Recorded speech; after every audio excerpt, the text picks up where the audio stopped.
Presenting the world's greatest mysteries.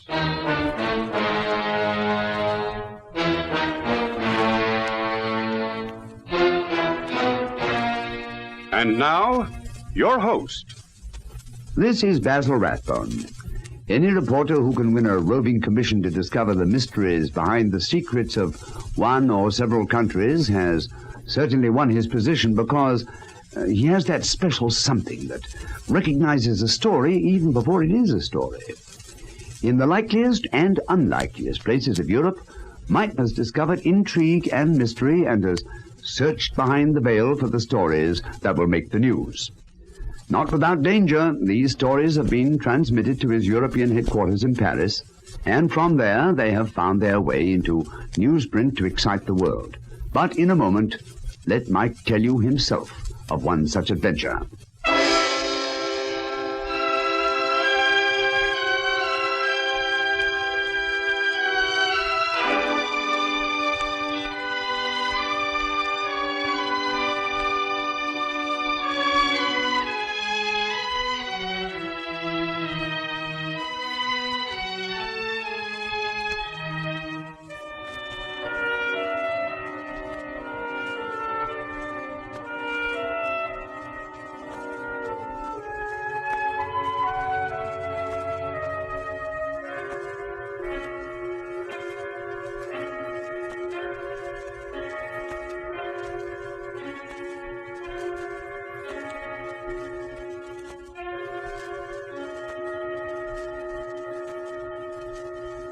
Presenting Europe Confidential.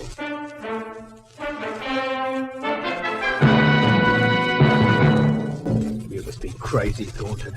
Ringing me last night, telling me to be here with £10,000. Blackmailing me? Oh, that's a laugh, that is. I want your $10,000 in cash or I'll put the police on your trail. For what? For the stunt I pulled on you in Genoa? No. I'm talking about something more serious. Murder.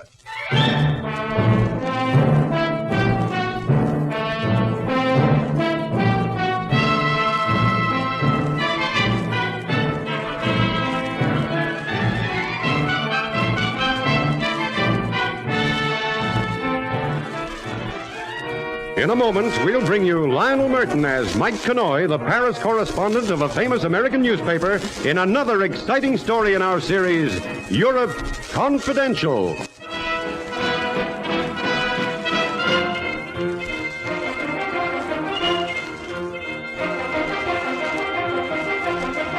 This is Mike Connoy. I got into this case because I was in London at the time and because Inspector Marks happened to be an old friend of mine. I had a date for lunch with him 2 days after I landed, and he was half an hour late. Well, that's how a story can start. 2 hours before our luncheon date, Marks was called out on a case. A dead girl in a Bayswater residential flat. Just a kid, a nobody, unimportant. At least until she died. Now then, Mrs. Forbes, I'd like you to tell me everything you can about the girl. What is there I can tell you? She came here about a week ago. How was I to know there was nothing different about her? Nothing different? She looked the same as any of my other boarders. I took her in, and now what's going to happen? Look, ma'am. People will start to leave. I know how it is. First one leaves, then another. The place is tainted. It took me years to build this into a decent, respectable place. Now that's all going to be ruined. I appreciate your problem. Years it took me. But people won't come to live where there's been a murder. I didn't deserve this. I doubt if she did. And wailing about your luck won't help anyone. You, the girl, or me. Now then, what was her name? Jane Ferris. A week she'd been here, you said? That's all. Any idea where she lived last? None. I got the idea she might have been abroad somewhere. Abroad? Any special reason for thinking so? Just that she said there was a sister living in London, and she hadn't seen her since before she went away. I didn't ask where away. I'm not one to pry. No, of course not. A sister? Now, I wonder if her name would be Ferris. No, it wasn't. Oh, then she told you the name. Well, not exactly. But she left a letter in the box downstairs to be posted. So I've got it here. I thought you might want it. Thank you. Mrs. Evelyn Greyfair, Clifton Avenue, Kensington. Well, that's very helpful. I don't think there's anything more just for the moment. Sure. Quite sure, thank you. Mrs. Evelyn Greyfair, Clifton Avenue, Kensington.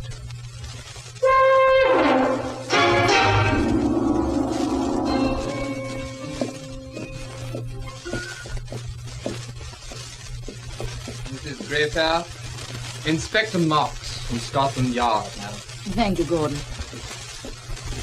From Scotland Yard, Inspector. This is rather unexpected. I've come concerning your sister, Mrs. Greyfair. My sister, Jane. I have some rather bad news for you. What kind of trouble has Jane got herself into this time? She's dead. What? Murdered. Murdered? Inspector, you don't mean Jane murdered? I'm sorry. She was found dead in a bed sitting room at Bayswater. She'd been strangled. Jane dead like that? Yes, this is rather a shock to you, I know, but better from me than reading about it in the newspapers, ma'am. The newspapers? Well, my husband will see it. I expect he will. Oh, but this is dreadful, absolutely dreadful. But what do you mean, Mrs. Greyfair? My husband's a well-known city man, Inspector. He's the chairman of companies. Our friends are respectable people. Oh, yeah? My sister's been a source of embarrassment to me since the day I married. I managed to conceal most of her... Well, you don't want to hear about this. On the contrary, I do. How did your sister earn a living? She was a dancer. I see. I wish I did. She used to work at a place called the Paris Club. You didn't like her working there? Well, hardly. I went down to that place and tried to reason with Jane. She was strange and stubborn. How long ago was that? Oh, it must have been all of 6 months. We quarreled, and I hadn't seen or heard from her from that day to this. You didn't try to see her? No, can you blame me? After all, a dancer. It wasn't as if she was a good dancer, just a girl in a line. Perhaps she liked it. She could have got other jobs. She had a talent for art once. And wasted talent now. You can't tell me anything else that might give us a clue to her murderer? I'm afraid I knew nothing about my sister's private life. Nothing at all. I can only suggest you try the Paris Club. And that person who runs it. I think his name is Brewster. Benny Brewster.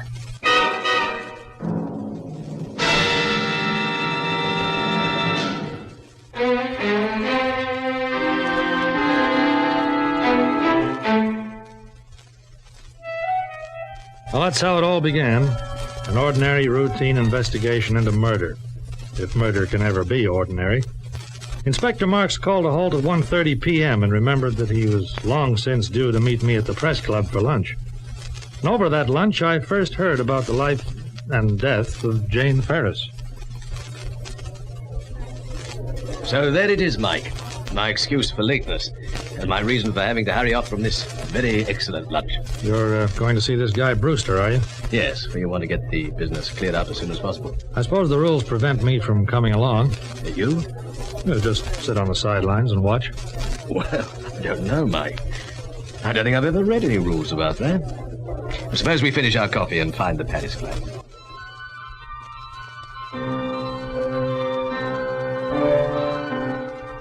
The Paris Club is a basement room. Nothing about it resembles anything Parisian. You go down a flight of narrow steps away from the crowds and the London traffic into the musty and stale atmosphere that's a replica of 100 other places in 100 other cities all over the world. When we arrived, waiters were setting up the tables around a few square feet of cleared space called a dance floor. In the background, a jukebox was working overtime. Yes, I'm Benny Brewster, mister. Now, what did you want to see me about? The name is Marks, Inspector from Scotland Yard. Cops? Sorry, policeman. I want to talk to you about a little... Wait a minute. I can't talk out here.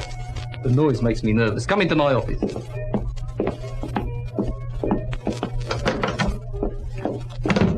Now then, Inspector. Now, what do you want with me? I'm law-abiding, honest. Mr. Brewster, did you know a girl named Jane Ferris? Janie, yes, she used to work here. Well, how long ago did she leave? 4 months, and she didn't leave. Sacked? Yeah. Any particular reason? Now look, mister, who I hire and fire's my own business. I run a respectable place here. Before you go any further, I'd better tell you this. Jane Ferris has been murdered. I'm investigating her death. Murdered? Things like that make me nervous. I know the signs, girls who start playing around with needles. Oh, they make me nervous. Needles? You mean drugs? What else? She got mixed up with Harry Klein and his crowd. I didn't want her around. Harry Klein? That name's familiar. Who is he? I don't know. Where did the girl go after she left here? No, that's something I can tell you. She went to Italy. They even sent me a little card with a drawing she did on it herself. It's funny that. Here you are. With the poor kid dead, I reckon you might as well have this. Yes, I'll take it with me. Strange sort of sketch. See it, Mike? Yeah, an old man sitting on what looks like the steps of a cathedral or something, feeding the birds. And the postmark's obscure. Italian stamps. Did the note say from where she posted it? Oh, some place called Genoa. Yeah, Genoa. Only I wouldn't know. Foreign travel doesn't go down with me. It makes me nervous, and I have to take things easy. We left the nervous nightclub owner, and Inspector Marks went back to Scotland Yard. I had a kind of a hunch that behind this case was the sort of story I could use. So I made further appointment to see Inspector later that afternoon. When I met him, his news was not very encouraging. Looks as if the case just peters out, Mike. No more leads. No one saw anybody enter or leave her room at the boarding house. No fingerprints, nothing to work on. What about this guy Klein? No, he's known to us all right.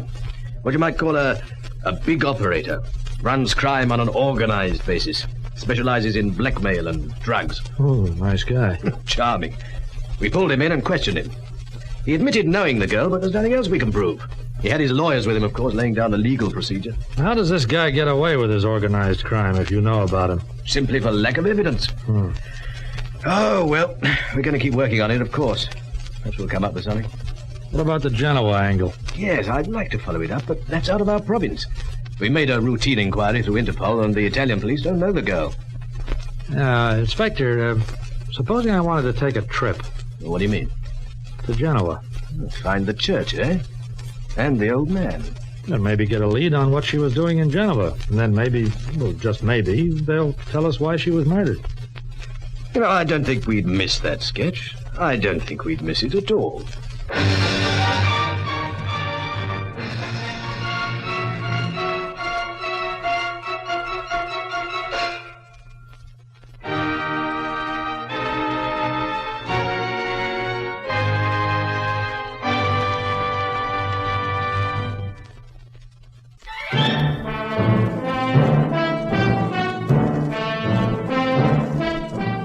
The city of Genoa is a place of palaces and churches built on a hillside that looks down on the blue Mediterranean Sea. I had as an official guide one of our staff in Rome who'd flown up to meet me. All I had to do now was to deliver a story. Together we roamed the city streets. Signor Conaghy, we have walked a great way, but nowhere is there a church like this. Yeah, we've sure covered the churches. And what are those spires? They belong to the church, the cathedral of the Annunziata. Wow, from here it looks beautiful. If I was an architect, I could really appreciate this tour. But then architects don't get sent on jobs like this. All right, you are. Yeah, it's too bad. Hey, wait a minute. Look. What, Signor Conaghy? The steps. The cathedral. Look, the old man sitting there. Look what he's doing. Why, it is a replica of your sketch. A perfect replica. An old man sitting on the steps, feeding the birds. The old man's name was Guido. He spoke a brand of English cultivated for the tourist trade, and his eyes lit up with recognition when I showed him the penciled sketch. Well, Guido, does it mean anything to you? You happen to recollect who drew it? Yes, I remember. I have never forgotten her. Her? Then the girl did draw it, eh? Jane Ferris? Her name was Jane. She came here in the spring. I remember that the birds loved her. The birds? This man, Signor, he believes the birds are the judges of good and evil. If the birds stay when a stranger comes, then Guido talks with him. I see.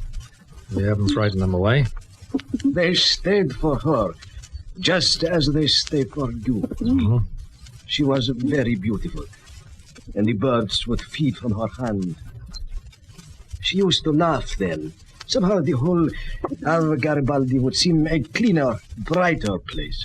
Look, I want to find out what happened to her here. Is there anything you can tell us? You are searching for her, senor? Well, not exactly. She's dead. Madre Dia dead. Oh, but she was so young. Well, I'm trying to find out why she died, Guido. Anything you can tell me will help. Of course. I will tell you what I can. The first time I saw her, she was with someone. A man, tall, dark. A man I did not like. She called him Harry. Yeah, Harry Klein. Must have been. What else, Guido? Did you hear anything they said? Anything at all? I heard a little, senor. I did not care to listen. But they came close to me, to where I was sitting here on the steps of the Annunziata. Harry, what a lovely place. Oh, look at the church at the top of the steps. This is a spot I've picked, Jane. You're to be here at 10 tomorrow morning. Oh, I shan't mind. Aren't the birds beautiful? Chattering about birds and listen to me. Oh, we frightened them away. Blast the birds, listen to me. Yes, Harry. Tomorrow at 10, Thornton passes this way, going from the hotel to the art gallery. And when he sees you sketching... You think he'll even be interested? He's a connoisseur of beauty, of fine paintings and beautiful women. You'll be irresistible, Jane. And from then on, it's all up to you. But I know you won't fail me, my dear. So they left, senor. But the next morning, the girl returned. She sat here on the steps, and this time the birds stayed. We talked a little. Then she began to sketch. And after a while, I noticed an Englishman, a wealthy senor, had stopped to watch. That's very good. Do you mind if I admire it? I'm afraid you're flattering me. I'm just an amateur. But your outlines are good. You've shaded too much here. Apart from that, I like it. Thank you. That's high praise from Miles Thornton. Oh, you know me. I've seen you at the art shows here in Genoa. Well, how could you have been there and I not noticed you? Do you go to many art exhibitions? When I can. There's an exhibition this afternoon at the Palazzo Rosso. Are you going? Oh, it's an invitation show. I haven't tickets. Would you accept my invitation? That's very kind of you, Please. but... I have a ticket going to waste. Take it and promise you'll be there. All right. I promise. And thank you once again. Yeah, I see it now, Guido. So that was the trick, the oldest in the world. But, senor, there is more to tell. Well? The signorina met him often after that day. They seemed happy, so very happy. One only had to look to see how much in love they were. Yeah, and I'd started to feel sorry for Jane Ferris. But you do not understand. They were in love. Oh? And their happiness was complete until the other man came back to cause trouble. Harry Klein, yeah, he'd be back. They were here when it happened. She was finishing her sketch while he watched. Then this Signor Klein, he arrived.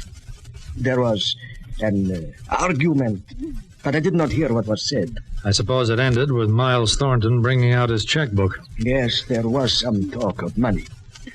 The man, Klein, seemed to be threatening the other. The signorina was crying. Yeah, I bet that was an act. That's all you can tell me, is it, Guido? That is all, signor. They went away, the three of them. They did not come back. And now you say she is dead. It is very sad. Yeah, it's too bad.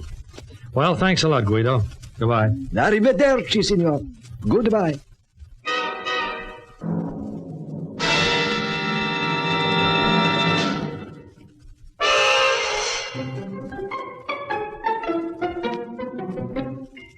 Well, there was my story. A game of chisel the rich unsuspecting victim. The oldest game there is. It was all there now to write and forget about, except that Jane Ferris had been murdered and her death was still unsolved. So I went back to London and turned over my information to Inspector Marks. A few hours later, I was present when wealthy art connoisseur Miles Thornton came to Scotland Yard to be questioned regarding his association with the dead girl. Well, Mr. Thornton, there it is. We established your connection with the case, and by a stroke of luck, you happen to be back in London. Now then. I suppose you want a confirmation from me that I knew her. Well, that for a start. Yes, I knew her. The old man on the steps was right, gentlemen. I fell in love with her. Did you know she was dead, Mr. Thornton? Yes, the story was in the newspapers. It could only have been Harry Klein. When we split up in Genoa, he was swearing vengeance. She wouldn't go with him, you see. She wanted to stay with me. How much did you have to pay? £5,000. Yes, I know it was blackmail. But Jane really loved me. I know that. I'll never believe anything else. So Klein left with the dough, and you and Jane stayed on in Genoa? For a while, but I had to return to London, and there was another problem. Her addiction to drugs? Yes. Klein kept her well supplied. It suited him. It made her all the more eager to work his blackmail schemes. But now she wanted a break with it. Yes? You see, we wanted to be married. I really loved her that much. But she wouldn't meet my friends until she cured herself. So we split up. She wouldn't take money from me. She wouldn't even get in touch with me until this drug craving was beaten. I was wrong to ever let her do it. I should have had her with me, no matter what my friends thought. Somehow she must have been located by Klein. And for trying to break away, she was killed. Yes, that's a pretty theory, Mr. Thornton. But it's only a theory. We can't prove a word of it. Wasn't there any lead that might link Klein with this? Nothing. No fingerprints, no witnesses. And with this story, we'd hand Klein a certain acquittal. Yes, I see that. We don't even know he is guilty. But I know it. Well, this is asking a lot, Mr. Thornton, but would you be willing to give evidence in court? Tell this whole thing to a judge and jury, if it meant catching the girl's killer? Yes, Inspector. I'll do anything you say now. But you said you can't go to court with this, Inspector. No, Mike. I had something else in mind. If Mr. Thornton will cooperate with us, this is what I think we should do. It'll be our only chance of getting real evidence against Klein.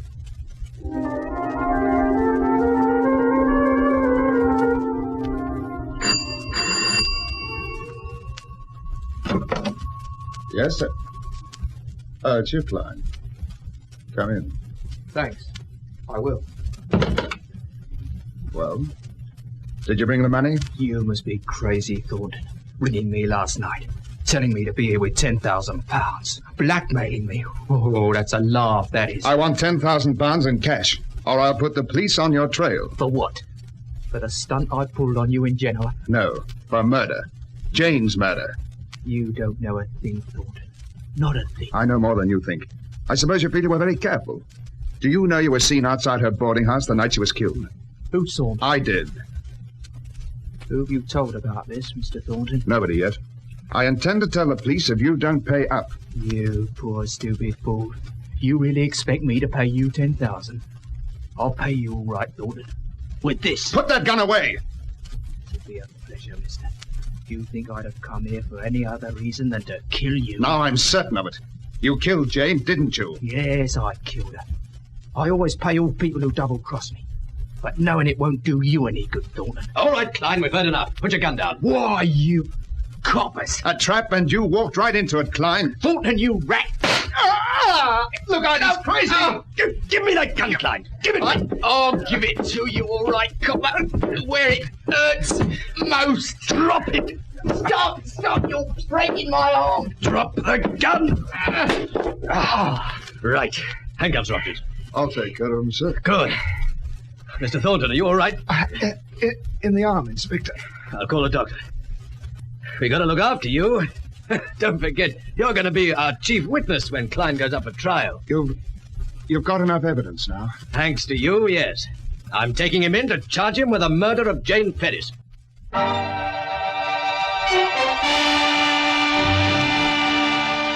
You could say that was the end of the story, although the real end came 2 months later when a jury found Harry Klein guilty of murder.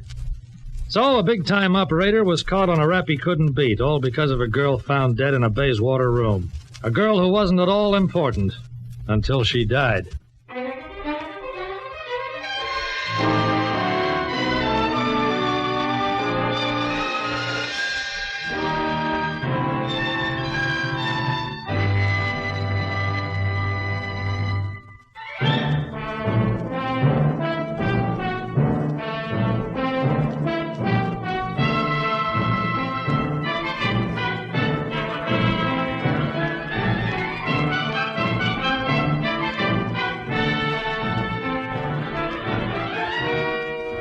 have been listening to Lionel Merton as Mike Connoy in another exciting episode in the series Europe Confidential.